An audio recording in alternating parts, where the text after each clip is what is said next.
नमस्कार दोस्तों, आज अपन बात करेंगे येस बैंक के बारे में, क्योंकि इसका शेयर पिछले कुछ सालों से शेयर होल्डर को काफ़ी ज़्यादा पैनिक किया और शेयर ऑलमोस्ट 96% तक क्रेश हो चुका है। अगर अपन बात करें पिछले कुछ समय से शेयर ने अच्छी खासी रैली दिखाई है, जिसके अलग अलग रीज़न भी बताए जा रहे हैं।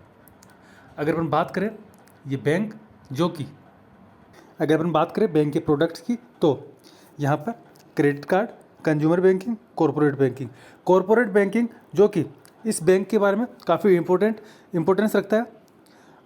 यहाँ पर बैंक्स पहले काफ़ी ज़्यादा कॉरपोरेट लोन देता था, जो कि एक बहुत बड़ा अमाउंट होता है। इसके अलावा finance and insurance, mortgages loans, private banking, wealth management, investment banking. तो बैंक यहाँ पर डिफरेंट प्रकार से जो कस्टमर को लोन्स प्रोवाइड करता है और बाकी मैनेजमेंट के काम भी करता है। अगर हम बात करें लास्ट ट्रेडिंग सेशन में, तो यहाँ पर 0.96% की पॉजिटिव क्लोजिंग हुई है। अगर बात करें पिछले एक साल की, तो इस बैंक ने पिछले एक साल में 8.65% के रिटर्न दिए हैं, जो कि एक एवरेज रिटर्न माने जाते हैं। अगर अपन बात करें लास्ट एक मंथ की, तो यहाँ पर बैंक ने अच्छी खासी रिटर्न दिए हैं, जो कि 22.18%। इस रैली की वजह दो रीज़न बताए गए हैं। अगर बात करें अपन फर्स्ट में, तो यहाँ पर एक न्यूज़ आई है। इन्हीं सब न्यूज़ के आधार पर आपको इस बैंक के शेयर प्राइस में काफ़ी ज़्यादा अपवर्ड मूवमेंट देखने को मिला है। बात करेंगे इस शेयर से संबंधित कई न्यूज़ निकल कर आई है, जिनका इम्पैक्ट इस शेयर प्राइस पर आपको देखने को मिला है।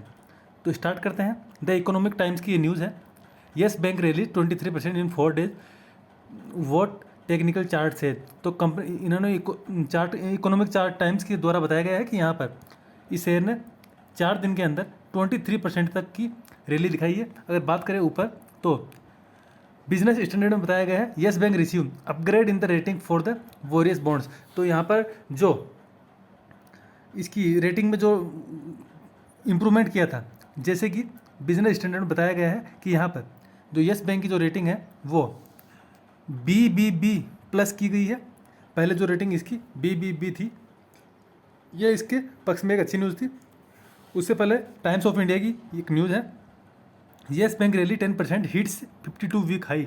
तो यहाँ पर स्टॉक ने अपना 52 वीक हाई को भी टच किया है।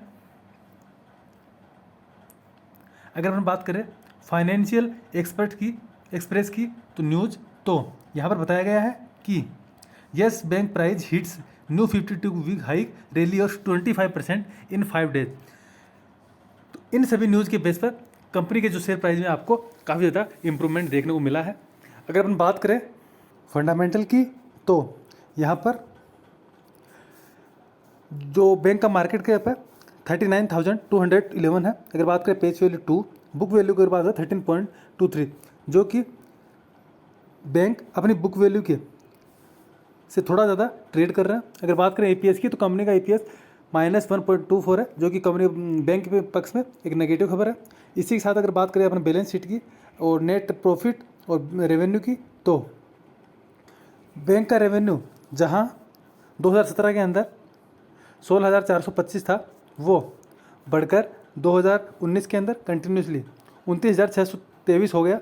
लेकिन 2019 से लेकर 2021 तक कंपनी का रेवेन्यू कंटिन्यूसली कम हुआ है, जो कि कंपनी के पक्ष में एक नेगेटिव खबर है। अगर बात करें अपन नेट प्रॉफिट की, तो कंपनी का जहां नेट प्रॉफिट 2017, 18 और 19 के अंदर कंटिन्यूसली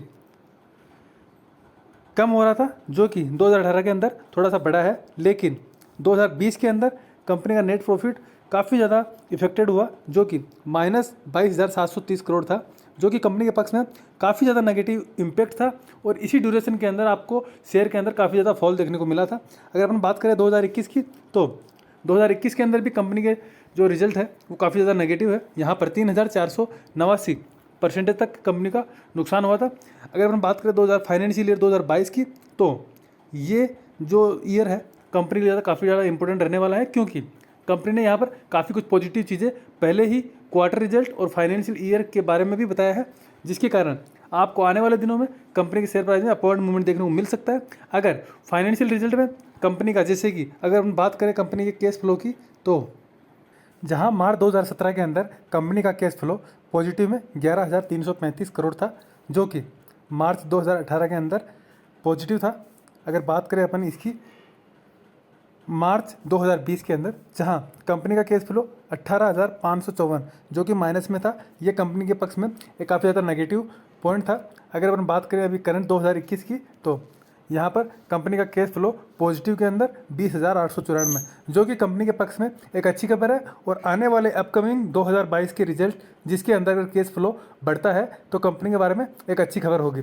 इसी के साथ अगर अपन बात करें कंपनी के रिजर्व और बोरोइंग की, जहां अपन देखते हैं मार्च 2019 से लेकर मार्च 2021 तक कंपनी ने यहां पर अपने रिजर्व को पहले हल्का घटाया है, उसके बाद में अपने रिजर्व को बढ़ाया है। लेकिन अगर अपन बात करें बोरोइंग की, तो कंपनी अपनी बोरोइंग को कंटिन्यूसली कम कर रही है। लेकिन अगर रिजर्व की अपेक्षा आप बोरोइंग को देखते हो तो बोरोइंग काफ़ी ज़्यादा है और कंपनी के पास रिजर्व थोड़ा कम है।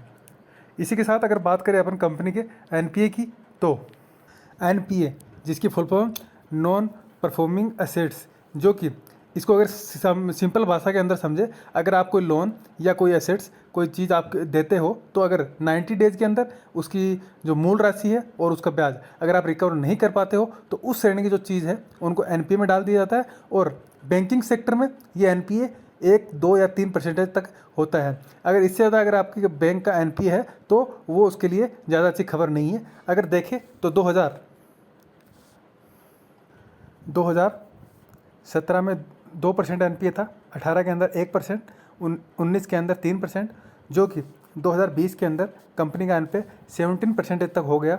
अगर अपन बात करें 2021 की, तो ये एनपीए 15% यानी कि 2% कमी हुई है, जो कि कंपनी के पक्ष में अच्छी खबर है। लेकिन 15% तक का एनपीए कंपनी के बारे में एक बहुत ज़्यादा नेगेटिव खबर है, क्योंकि कंपनी के द्वारा दिए गए जो कोऑपरेटिव लोन है, जो पहले कंपनी काम करती थी, अभी तो कंपनी रिटेल इन्वेस्टर यानी कि पर्सनल लोन इनको भी काफ़ी ज़्यादा डिवाइडेशन कर रही है। लेकिन पहले की जो दिए गए कोऑपरेटिव लोन्स कंपनी के 15% तक रिकवर करने मुश्किल है, इसलिए इनको एनपीए की श्रेणी में डाला गया है, जो कि कंपनी के पक्ष में एक काफ़ी ज़्यादा नेगेटिव खबर। अगर अपन इसको ग्राफ के माध्यम से समझे तो जहाँ पर 2017 के अंदर कंपनी का एनपीए 2% था, 18 के अंदर 1%, 19 के अंदर 3%, 20 के अंदर सीधा 17% तक बढ़ा है, जो कि कंपनी के बारे में एक काफ़ी ज़्यादा नेगेटिव पॉइंट है। अगर अपन बात करें कंपनी के शेयर होल्डिंग पैटर्न की, तो कंपनी में फॉरेन इन्वेस्टर अपनी होल्डिंग्स कंटिन्यूसली कम कर रहे हैं। जहां अगर अपन बात करें दिसंबर 2020 के अंदर कंपनी में होल्डिंग्स 15.01 थी, जो कि घटकर दिसंबर 2021 के अंदर 8.17% की रह गई है। अगर अपन बात करें डोमेस्टिक इन्वेस्टर की, तो जहां डोमेस्टिक इन्वेस्टर की दिसंबर 2020 के अंदर होल्डिंग 47.34% की थी, वो की कंटिन्यूसली कम होते हुए दिसंबर 2021 के अंदर 45.56% की रह गई है, जो कि कंपनी के पक्ष में एक नेगेटिव इम्पैक्ट है, क्योंकि यहाँ पर फॉरेन और डोमेस्टिक इन्वेस्टर दोनों ही अपना स्टेक कंटिन्यूसली कम कर रहे हैं। अगर बात करें अपन पब्लिक की, तो पब्लिक यहाँ पर कंटिन्यूसली होल्डिंग्स जो है बढ़ रही है। दिसंबर 2020 के अंदर 37.64, जो कि दिसंबर 2021 के अंदर 46.28% की हो गई है।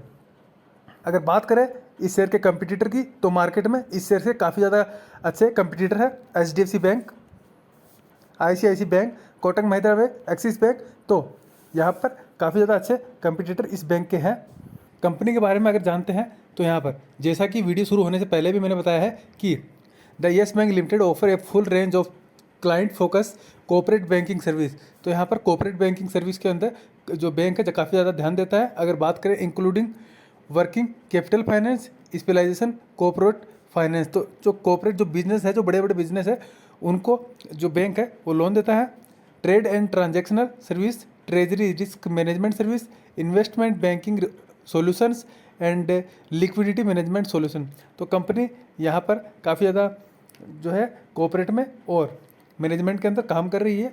कंपनी के अंदर Q4 और फाइनेंशियल ईयर की रिजल्ट आने के पश्चात कंपनी में आप अपने फाइनेंशियल एडवाइजर की सलाह से निवेश की रणनीति बना सकते हैं, क्योंकि कंपनी की स्थिति सुधरने में अभी भी काफ़ी टाइम लग सकता है। थैंक यू दोस्तों, आई होप वीडियो आपको पसंद आया होगा। Keep supporting.